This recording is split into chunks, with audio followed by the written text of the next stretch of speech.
Assalamualaikum warahmatullahi wabarakatuh. Waalaikumsalam warahmatullahi wabarakatuh. Rahayu Sagung Dumadi. Rahayu. Ini pada hari ini kita semuanya melakukan tirakat di Pantai Teleng. Dan kali ini kita akan mencoba untuk membahas apa-apa yang terjadi di Nusantara saat ini, dan mungkin nanti kita akan membuka tanya jawab. Bagi yang mau bertanya monggo, dan nanti kita bahas dengan sesantai-santai mungkin. Oke, ngeten iku. Yang jelas kita melihat fenomena saat ini di Nusantara, banyak sekali terjadi gempa bumi, banyak sekali beban-beban terjadi buat rakyat Indonesia. Dan pada kesempatan kali ini kita melakukan tirakat di Pantai Teleng ini demi mendoakan Nusantara agar tetap baik-baik saja, kayak gitu. Mungkin untuk mengawali, Kang Togo mau membuka sebentar. Monggo, saya persilakan Kang Togo. Ya, Rahayu Sagung Dumadi. Rahayu. Kesempatan ini kita berkumpul di Pacitan ya. Ya. Kalau orang Jawa, bahasa Pacitan itu adalah Pasugatan. Pasugatan. Atau bahasa ngokonya adalah sesuatu hidangan. Ya. Ketika kita sedang bermunajat di sini, tentunya kita akan mendapatkan sebuah hidangan. Arti daripada Pantai Teleng itu adalah sesuatu pantai yang mempunyai kedalaman, dan di kedalaman itu juga terletak yang namanya pancer, pusaran air. Bahkan para perenang pun tidak mampu untuk berenang di sana, walaupun profesional kan ya. Dipastikan pasti hanyut lah kan ya. Dan menurut sasmita alam yang saya terima, pusat gempa terbesar itu kan di Pacitan. Jadi nanti pusat hidangan gempa pertama kali yang besar di tanah Jawa lah gitu. Ya. Ini kan baru sasmita alam. Untuk kebenarannya kan wallahu alam kan ya. Dilanjut kalau mau tanya jawab gitu. Oh, jih. Monggo, mungkin ada yang mau bertanya. Mas Meta mau tanya dulu. Assalamualaikum warahmatullahi wabarakatuh. Romo Pakdi Rahayu. Kalau mau mengajukan dua pertanyaan berkaitan dengan banyaknya bencana yang terjadi di Nusantara juga di mancanegara. Yang terakhir, yang terbaru beberapa saat kemarin di mancanegara itu kan ada sebuah bencana yang tadinya dikatakan tidak mungkin. Misal di daerah Mekah itu kan terjadi hujan es dan banjir. Nah, apakah itu tuh terjadi karena sudah berkurangnya kesakralan dari tempat-tempat ibadah tersebut? Itu yang pertama. Yang kedua, untuk di Nusantara itu kan ada istilah Desa Mawacoro, Negoro Mawatoto. Sekarang itu kan sudah banyak hal yang tidak jelas kemana arah Nusantara. Dikatakan Islam ya wis semrawut ngoten nggih Romo. Dikatakan ajaran Nusantara juga sudah banyak keluar dari pakem ajaran leluhur kita. Nah, apakah itu juga berkaitan dengan hal-hal bencana itu Romo? Berkaitan dengan untuk mengembalikan ranah sesuai dengan tatanannya, tatanan kenegaraan dari sebuah negara, ngoten. Ngoten mawon Romo, matur nuwun sangat. Wassalamualaikum warahmatullahi wabarakatuh. Waalaikumsalam warahmatullahi wabarakatuh. Ini saya jawab dulu, Jih. Di dalam surat Al-Fatihah dikatakan bahwa Allah itu merajai hari kebangkitan, Maliki Yaumiddin. Nah, ini yang jelas akan terjadi yang namanya regenerasi alam. Jadi alam ini sedang diperbaiki sama yang maha menata alam semesta ini.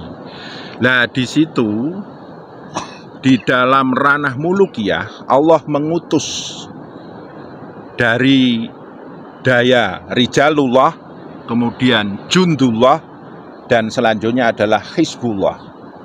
Allah mengutus rijalullah itu muncullah para manusia yang memberikan pencerahan-pencerahan. Tapi kalau itu tidak didengar, maka muncullah jundullah. Jundullah ini ngurusi perang. Jadi nanti banyak perang. Untuk mempertu juga belum maksimal untuk memperbaiki alam ini, maka muncul yang namanya hizbullah. Banyak sekali gempa di alam semesta ini, di dunia ini, bil khusus di Nusantara ini. Lah, saat ini sudah muncul kenyataan sasmito alam di Eropa, di luar negeri, sudah banyak perang. Dan nanti akan menghancurkan sang manusia itu sendiri. Nah, nanti akan berkuranglah manusia-manusia yang durangkoro. Nanti manusia yang suka perang tersebut akan menyesal sendiri. Ternyata dari hasil perang itu mereka rugi sendiri. Akan terjadi kebangkrutan bagi negara-negara yang suka berperang. Dulu, sebelum manusia diciptakan menjadi khalifah di bumi ini, ada yang namanya Banu Jen. Itu pun musnah karena perang. Lah, mereka semuanya suka perang karena sudah tidak mendengar nasihat-nasihat dari para rijalullah. Mereka jauh dengan Tuhannya. Lah, akhirnya mereka dengan kekuatannya sendiri merusak dirinya sendiri. Dan akhirnya terjadilah regenerasi manusia. Lah, ditambah lagi nanti hizbullah. Ini karena manusia sudah tidak welas asih sama alam. Buang sampah sembarangan, tebang pohon sembarangan, mengambil kekayaan bumi sembarangan. Akhirnya alam pun berbenah dan akhirnya banyak gempa, banyak musibah yang dari alam semesta. Ditambah lagi nanti hizbullah. Ini karena manusia sudah tidak welas asih sama alam. Buang sampah sembarangan, tebang pohon sembarangan, mengambil kekayaan bumi sembarangan. Akhirnya alam pun berbenah dan akhirnya banyak gempa, banyak musibah yang dari alam semesta, kayak gitu. Ini semuanya adalah kesalahan kita selaku manusia sendiri. Makanya di sini kita mencoba untuk bertirakat di Pantai Teleng ini. Pantai Teleng ini di dalamnya ada yang namanya pusar bumi. Dan itu sangat dalam. Seandainya nanti akan terjadi gempa, pusatnya munculnya dari sini kayak gitu. Makanya kita sebisa mungkin berdoa untuk mendekatkan diri pada yang kuasa dan meminta agar Nusantara baik-baik saja. Dan seandainya nanti terjadi regenerasi, muncullah generasi yang baik setelah ini. Kayak gitu Mas Meta. Nah, mungkin Kang Togo mau menambahi. Iya, sudah sangat jelas tadi ya. Jadi yang jelas, sekarang ini kan sudah dimulai yang namanya sabda alam. Kenapa saya katakan sabda alam? Karena sesungguhnya manusia sudah kembali melakukan perusakan di mana-mana dengan sabdanya sendiri kan gitu ya. Ya. Seperti pemerintahan di dunia semuanya sedang dalam angkara murka. Nyatanya dari dulu sampai sekarang nggak perlu kita membahas luar negeri. Di dalam negeri isinya hanya sebuah jaringan komunitas dari koloni-koloni yang sama. Ibarat kaos beda sablonnya saja gitu ya. Jadi kalau pimpinan ya itu saja, cepat ganti saja namanya. Ya. Itu cepat jelas Gus. Nah, ini kita khusus untuk Nusantara aja. Nusantara ini saat ini banyak dipimpin oleh orang-orang yang durangkoro. Ini sebentar lagi kita akan mengadakan pemilihan pemerintah yang baru, presiden. Tapi sebetulnya besok siapapun presidennya, siapapun pemimpinnya, ya orangnya itu saja. Seperti Kang Togo ngendika bahwa sama kailnya tapi cuman beda sablon. Jadi ini belum ada regenerasi. Makanya suatu saat nanti akan ada regenerasi total. Bahwa kalau para rijalullah sudah tidak didengarkan, mereka akan hancur dengan perangnya sendiri. Karena sekarang banyak orang menjabat pemerintahan karena hanya ingin mendapatkan kekayaan, mendapatkan kekuasaan, mendapatkan derajat pangkat. Suatu saat nanti oleh jundullah mereka akan digontokkan sendiri dalam golongan mereka sendiri. Dan suatu saat nanti akan habis. Nih. Dan insya Allah nanti entah itu kapan akan terjadi regenerasi total di Nusantara ini. Nah, makanya kita selaku pelaku rohani, kita cuma bisa berdoa untuk Nusantara ini. Semuanya demi kebaikan kita bersama. Kan kayak gitu nggih Kang Togo? Nah nanti di dunia juga kayak gitu. Dunia ini pun juga dipegang oleh beberapa gelintir orang saja. Dan mereka semuanya akan perang sendiri-sendiri atas nama kekayaan, atas nama kekuasaan, atas nama kekuatan. Dan mereka akan binasa sendiri. Nanti rakyat akan mengalami satu goncangan, tapi sesungguhnya goncangan itu tidak sebesar goncangan mereka, karena mereka lah yang berperang. Kayak gitu. Suatu saat nanti rakyat Indonesia hanya bisa melihat satu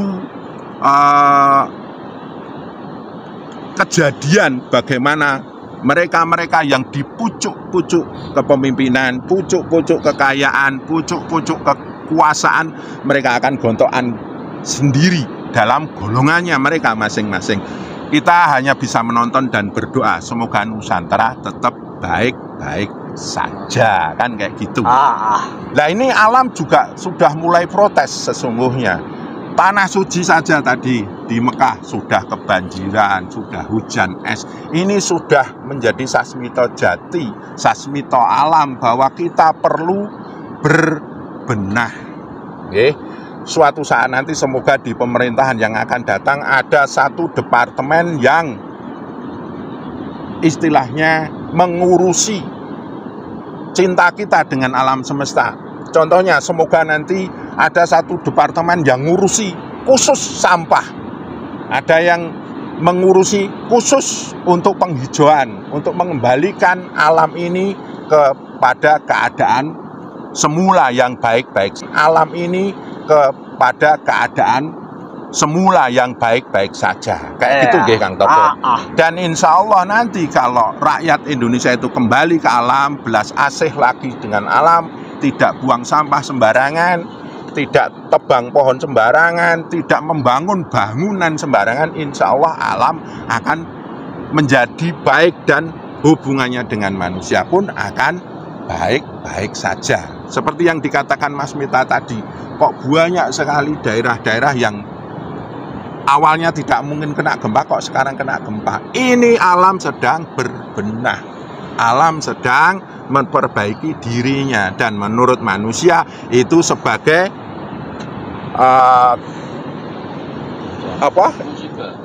musibah dan bencana. Padahal ini sesungguhnya karena tingkah laku sang manusia sendiri.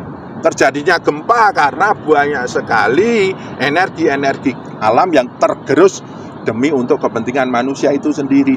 Terjadinya banyak banjir karena manusia banyak buang sampah sembarangan, mengotori alam sembarangan dan merusak tumbuhan. Kita tahu bahwa tumbuhan itu adalah wulune jagat.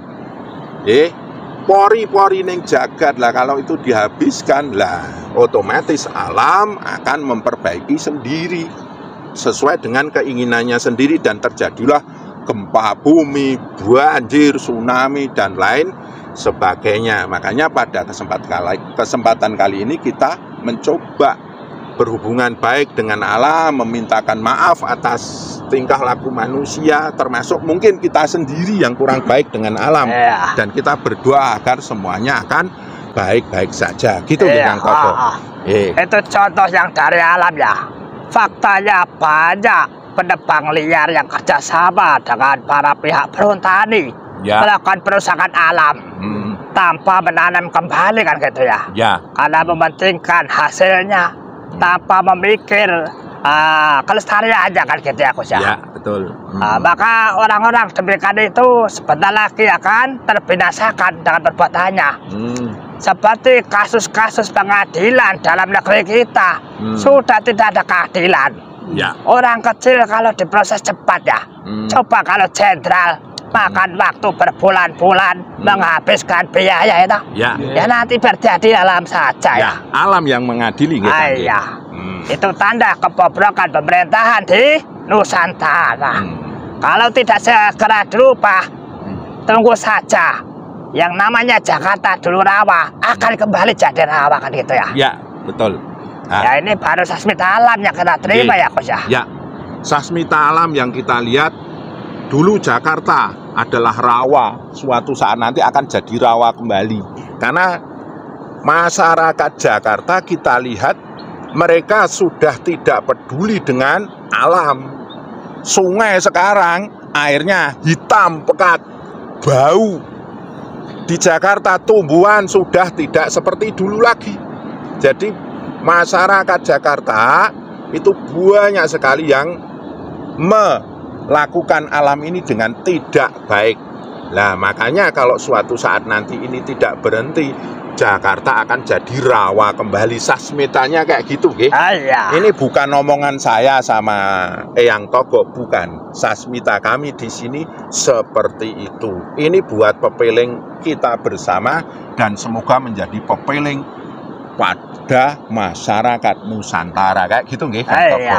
Intinya kita cinta dengan para pejabat, para rakyat sehingga memberi peringatan dengan sasmita alam. Kalau kita tidak cinta, ya kita biarkan saja kan gitu ya Mas ya. Intinya kita cinta sama Nusantara, cinta sama pejabat, cinta semuanya, cinta rakyat Indonesia. Lah di sini kami minta sasmita kepada alam. Ini ada apa? Lah sasmitanya kayak gitu.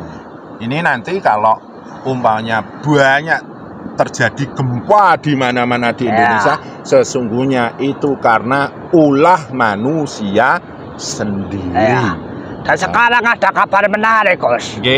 Sekarang ada paku bumi yang berjalan. Ada kejaran gila-gila itu kan paku bumi yang berjalan. Jadi kenapa mereka jadi gila? Ya karena para pejabat banyak yang korupsi, menimbun uang miliaran, triliunan, sehingga membuat rakyat jelata ini menjadi menderita, tidak punya pekerjaan, akhirnya pada gila kan gitu ya Gus. Padahal orang gila itu doanya mujarab kan gitu ya. Orang gila yang dekat dengan Tuhannya, doanya mustajabah kan kayak gitu. Istilahnya wali majdun gitu. Wali majdub kan kayak gitu. Orang gila sekarang itu kan pinter sholawat. Pintar berzikir ya. Kan gitu. Sambil jalan kaki kemana-mana Kang Togo. Ini mungkin ada pertanyaan lagi Mas Meta atau siapa, monggo silahkan. Boleh, saya Romo, terima kasih waktunya. Sebelumnya mohon maaf kalau pertanyaan ini memang rada lucu karena mungkin baru pertama ini saya mengikuti prosesi yang Romo jalankan. Non sewu atas tidak pengertian saya. Tadi saya lihat teman-teman membawa pusaka keris yang kita kumpulkan di situ. Kang Tamto mohon maaf karena ketidakpengertian Kang Tamto, saya belum bawa keris, cuma bawa sebelah kayu ya untuk tekan tadi. Kalau bisa mohon dijelaskan nganu Romo supaya saya bisa mengerti dan paham. Kerajaan di Nusantara yang tidak punya pusaka, coba Singosari, Majapahit, Mataram, sekarang di Jogja, Hamengkubawono, di Cirebon, kemudian di Solo, di Cirebon Pakuningrat kalau di Solo Mangku, Mangkubuwono, Cik. Ya. Lah, ini semua kerajaan dulu Sriwijaya semuanya ciri khasnya adalah pusaka. Pusaka ini adalah doanya para raja yang diwakili para empu. Para empu tirakat membentuk satu pusaka. Lah, pusaka ini adalah doa yang dipadatkan, doa yang dijadikan satu pusaka yang materinya itu dari langit, batu, meteor. Itu sesungguhnya leluhur Nusantara dari kerajaan zaman dulu itu mendoakan kebaikan buat Nusantara ini. Makanya kita ambil itu doa-doa leluhur zaman dulu, kita sambung. Makanya kita membawa pusaka. Ini ciri khas Nusantara. Kita tidak bicara musyrik, kita tidak bicara istilahnya kafir atau enggak. Yang jelas pusaka ini adalah doa para leluhur Nusantara. Kita sambungkan doa itu di sini, di pusar bumi, di pantai Teleng yang sangat dalam. Supaya apa? Ini menembus di kedalaman alam semesta. Di sana ada Dat yang maha menguasai semesta alam. Dan semuanya kita lakukan demi kebaikan Nusantara. Kalau dikatakan pusaka itu ada kodamnya, tidak ada. Pusaka itu tidak berkodam. Karena pusaka itu terbuat dari materi meteor. Meteor itu ada 4 unsur. Energi tanah barbak itu untuk kekayaan, api nur kadim untuk kekuatan, abu isamas untuk keindahan, sifat jamalnya Tuhan, dan terakhir ma'ul hayat itu untuk ketentraman, ketenangan. Tidak ada kodam di dalam pusaka-pusaka ini. Yang ada adalah daya murni dari alam semesta, didoakan sama wakil para raja zaman dulu, para empu atau orang-orang yang zaman dulu winasis berdoa untuk Nusantara ini. Jadi tidak ada unsur kodam di balik pusaka-pusaka itu. Kalau sekarang berkembang isu ada ini, ada itu, kodam itu sudah kita tidak tahu. Kok bisa perjalanan bahwa di dalam keris ada dedemitnya, ada jimnya, ada penunggunya. Kita sudah tidak bisa berkomentar tentang itu. Karena ilmu itu berkembang, lama-lama kesepuhannya itu pudar. Dan akhirnya ya terjadilah simpang siur ajaran tentang pusaka ini. Kayak gitu nggih Kang Podo. Nggih. Maka dari itu pusaka itu sekarang kita keluarkan karena kaitannya dengan terjadinya bencana di mana-mana kan gitu ya. Untuk sebagai wasilah karena kita mengemban sebuah risalah dari Yang Maha Kuasa. Jadi yang namanya kita mengemban sebuah risalah, hendaknya kita memegang pusaka sebagai wasilah. Seperti para nabi dulu saja diberi wasilah. Seperti ada yang megang tongkat, ada yang megang batu, seperti itu, Bos. Dulu Nabi Daud pegang tulang dan batu, Nabi Isa memegang batu kasih sayang, ya, jantung hati. Nabi Muhammad Shallallahu Alaihi Wasallam memegang cincin mamlukat gaib. Nabi Musa wal aso Musa fil yadi. Nah, Nabi Musa memegang tongkat. Jadi mereka semuanya pegang pusakanya masing-masing. Lah itu tadi yang dikatakan oleh Mas Meta, negara mawa cara mawa tata, kan nggak gitu. Jadi masing-masing punya tata lan carane dewi-dewi, warna pusakanya pun sendiri-sendiri. Kita lepas dari ajaran-ajaran yang mengatakan musyrik, kafir atau lepas dari Tuhan. Kita semuanya menyembah Allah Subhanahu wa Ta'ala. Pusaka ini adalah wujud doa leluhur kita dulu. Nggih, sampean lihat Wali Songo rata-rata bawa keris. Pangeran Diponegoro bawa keris. Itu adalah doa pada Tuhan yang Maha Kuasa. Kalau pegang keris, ingat doanya. Itu sebagai pengingat bahwa kita punya Tuhan. Kita itu lemah. Kita harus minta kepada yang Maha kuasa, pada yang maha kuat, pada yang maha luhur, maha agung. Itulah akhirnya pusaka-pusaka itu di mana-mana ada. Kalau kerajaan, insya Allah semuanya punya pusaka masing-masing. Lah kalau nanti batu disalahkan, lah di Mekah itu ada batu hitam, diciumi sama orang-orang yang umroh dan haji. Kenapa di sini dilarang? Di Arab ada yang namanya pedang Zulfikar. Kenapa di sini dilarang? Kayak gitu. Jadi ini semuanya adalah wujud doa kita bersama, menyambungkan doa leluhur-leluhur kita dulu. Leluhur kita mendoakan alam semesta Nusantara itu dengan pusakanya.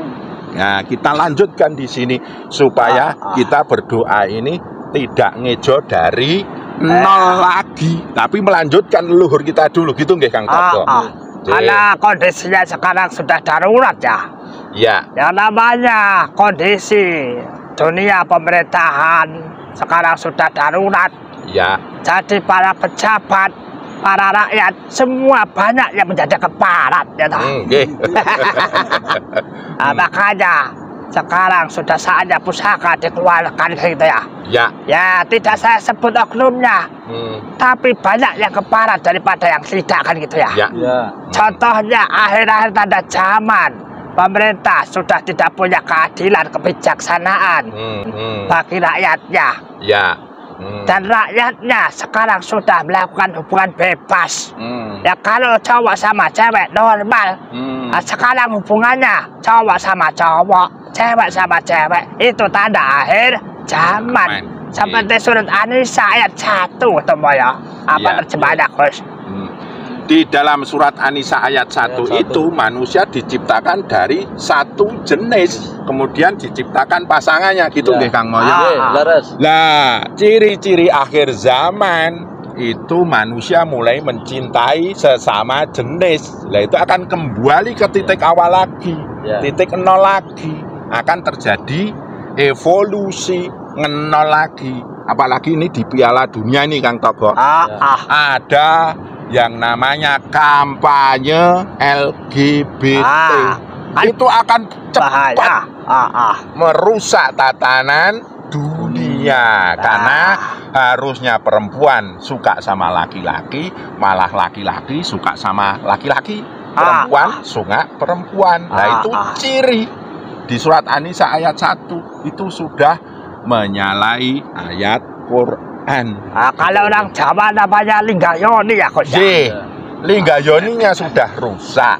Linggayoni itu mewakili zahir, batin, langit, bumi, surga, neraka, tinggi, rendah, laki-laki dan perempuan. Lah itu sudah keseimbangan ekosistem alam semesta. Makanya kita gantikan dengan pusaka. Kalau pusaka keris itu di dalam rangka dikeluarkan menjadi sebuah senjata. Kalau dimasukkan dalam rangka menjadi sebuah ageman ya. Tidak sekarang. Ya.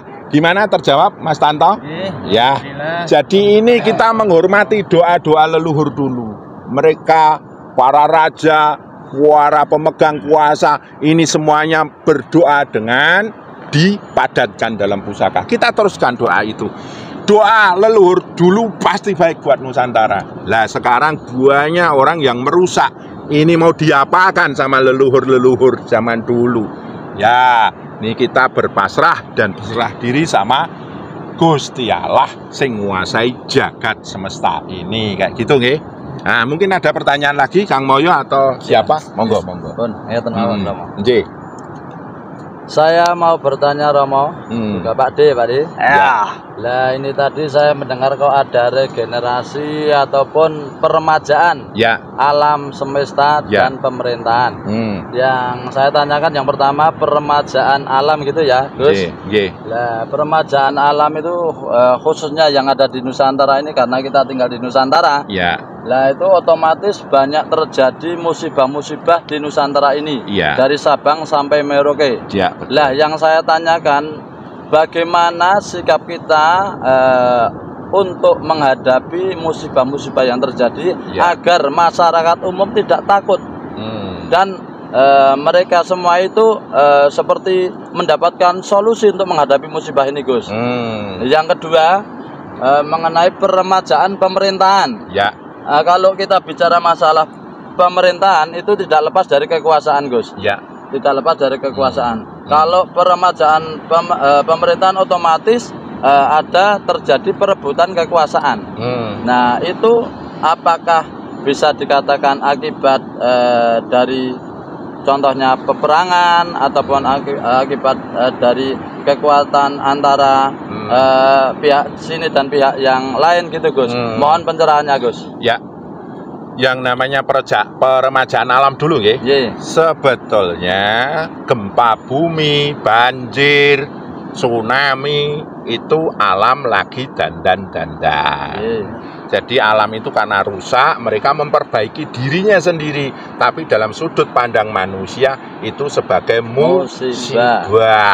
Nah, untuk menanggulangi itu semuanya supaya tidak terjadi lagi, kita itu manusia sebagai khalifah. Kita minta maaf sama alam, berbaik-baik sama alam. Alam bumi ini ada anasir api.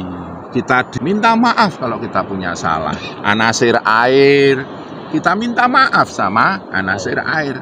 Anasir bumi memberi kesuburan, memberi kecukupan atas izin Allah.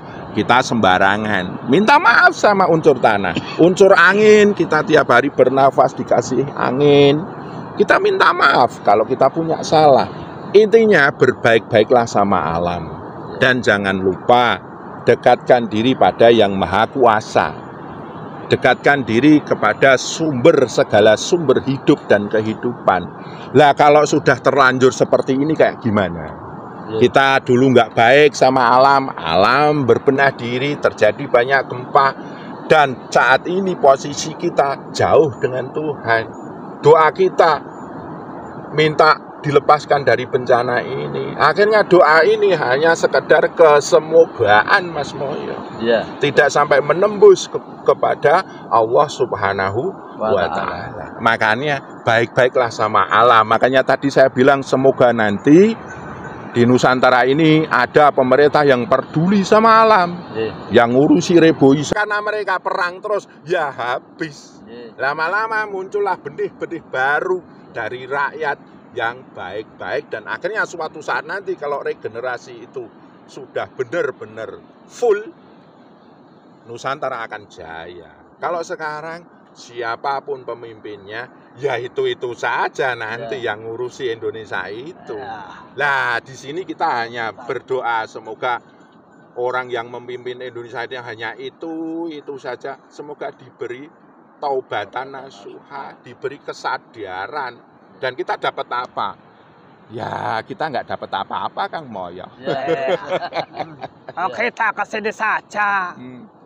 Perjalanan kok sendiri. Nggak ada yang nanggung. Nggak ada yang nanggung. Jadi kita tidak ditunggangi politik. Nggak ada politik di sini. Murni. Iya. Suatu saat nanti Kang Togo harus ada begawan Nusantara yang menata Nusantara ini, yang kuat daya kedekatannya dengan Tuhan, dan kuat sabdanya, kuat cipta rasa dan karsanya untuk mengatur Nusantara ini. Dan semoga muncul negarawan-negarawan yang mengatur Nusantara ini. Gitu. Makanya tunggu saja sabda-sabda yang kita gelar ketika Kosa. Kemarin saya sudah membacakan Jasmita Alam, sabda 60 hari. Sudah banyak terjadi. Sudah, Pak Di. Kedua sabdanya berapa? 60 tahun. Bulan. Selama 60 bulan ini akan terjadi bencana besar-besaran. Itu ya? Jadi nanti akan luluh lantah. Gak pandang itu negara dikuasa, hancur luluh lantah. Gitu ya? Mau percaya syukur, enggak ya nggak apa-apa. Aku juga nggak rugi kan gitu ya. Gitu. Lanjut, Gus. Nanti kita lihat sekarang di Eropa banyak perang. Itu karena perangnya orang yang punya kekuatan.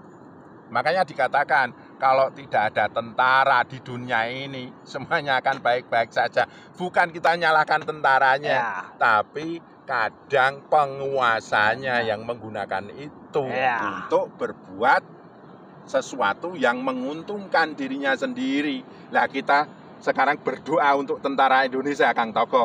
Semoga tentara Indonesia ini menjadi harapan rakyat Indonesia. Ya, tinggal tentara yang benar-benar murni. Kita doakan tentara-tentara kita punya prinsip naluri sebagai manusia yang budi pekerti. Ya, betul. Jadi jangan hanya siap dan gitu ya. Ya, betul. Harus betul. Jadi jangan hanya siap dan gitu ya. Ya, betul.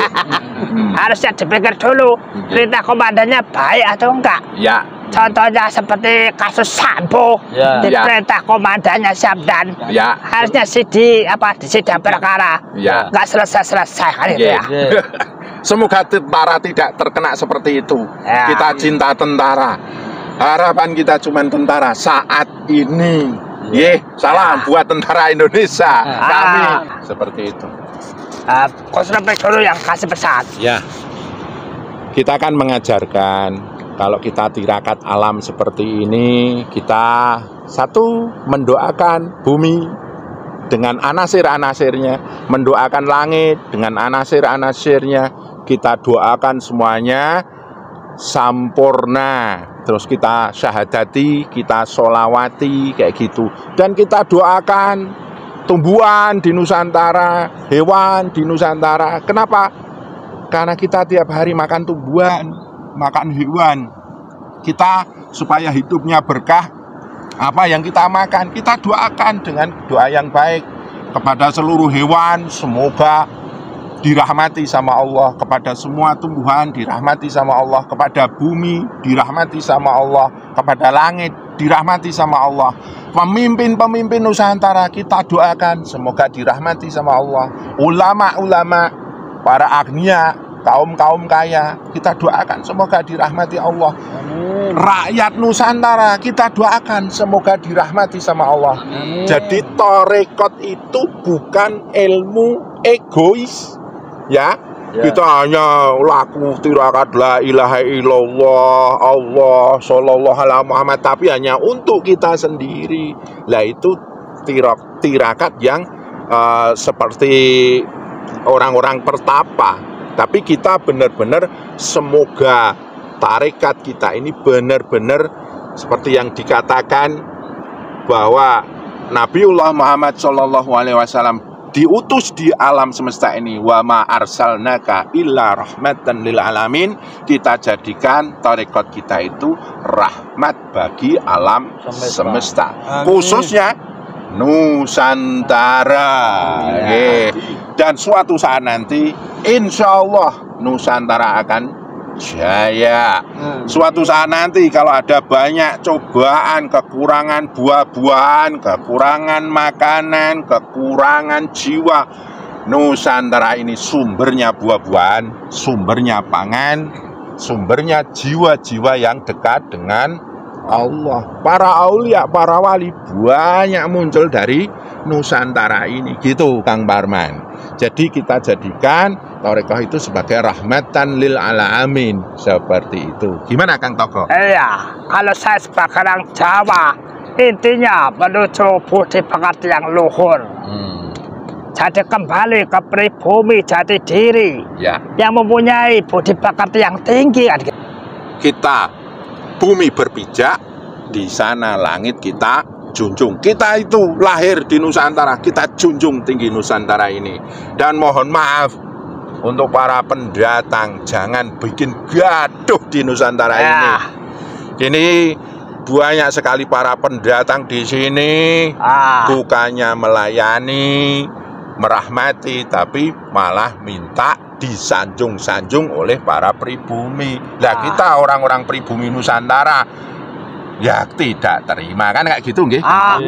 Lah Nusantara mau jadi apa kalau pribuminya sudah diinjak-injak para pendatangnya, kayak gitu. Makanya saya turun bersama Kosropek ini karena melihat situasi kondisi alam semesta bukan kita dipandang berbangga-bangga, tapi karena ini tugas semesta yang diberikan oleh Yang Maha Kuasa. Jadi tegaknya Raja Adil itu ketika nanti manusia sudah bertemu dengan budi pekertinya, sehingga bisa memerangi angkara murka yang menjadikan kerusakan bumi, kan gitu ya, Coach? Ya, betul. Nah, dan pendatangan itu yang bagaimana, Coach? Kurang paham saya. Ya, orang-orang yang mengaku keturunan ini itu mbok tolong jangan bikin gaduh lah. Contohnya keturunan para nabi. Nabi Muhammad itu sangat berbudi pekerti. Tolonglah ajari kami untuk berbudi pekerti kayak gitu. Jangan bikin gaduh lah. Kita mencoba menghormati, menghargai. Jangan bikin gaduh lah. Kalau gaduh aja nggak usah berdakwah lah di sini kan kayak gitu. Nanti ajaran mendatang tak gantikan dengan ajaran pribumi. Lah, kalau nanti nggak kepake di sini, kita ganti ajaran pribumi kalau kayak gitu caranya kan gitu nih Toko. Jadi nggak usah takut ya. Kita itu dekat dengan Yang Maha Kuasa banyak kalanya. Tuhan itu tidak memandang kasta. Tapi orang-orang yang benar-benar setia kepadanya akan mendapatkan sebuah tenaga atau sebuah energi di dalam menegakkan syariat di alam semesta, kan gitu ya. Ini keturunan para nabi, bil khusus Nabiullah Muhammad Sallallahu Alaihi Wasallam, kalau tidak berbudi pekerti di sini, Kanjeng Nabi nangis, lo kok anak turunku kaya ngono, bikin gaduh, bikin ribut. Ada juga ya keturunan seperti itu ya, Coach? Ya di YouTube kan banyak. Lah kalau kita semua ada keturunan siapa deh, Coach? Langge. Kenapa nggak ada turunan Adam di dunia ini, Coach? Semuanya turunan Adam. Jadi itu yang baru itu turunan Rasulullah gitu? Iya katanya. Terus lepas dari Adam gitu, gitu. Ya mungkin menurut mereka juga, kita nggak tahu. Cuman pesan kita, Bok, ayo kita berbudi pekerti gitu loh, Kang Toko. Nah ini suatu saat nanti doa-doa leluhur Nusantara mustajabah. Ini proses saja ini. Semoga banyak regenerasi di Nusantara ini, muncul generasi-generasi baru yang berguna di Nusantara ini, dan akhirnya membuat Nusantara ini jaya sentosa kayak gitu. Udah panjang lebar, kita lanjutkan dengan munajat. Ayo dipimpin, Gus.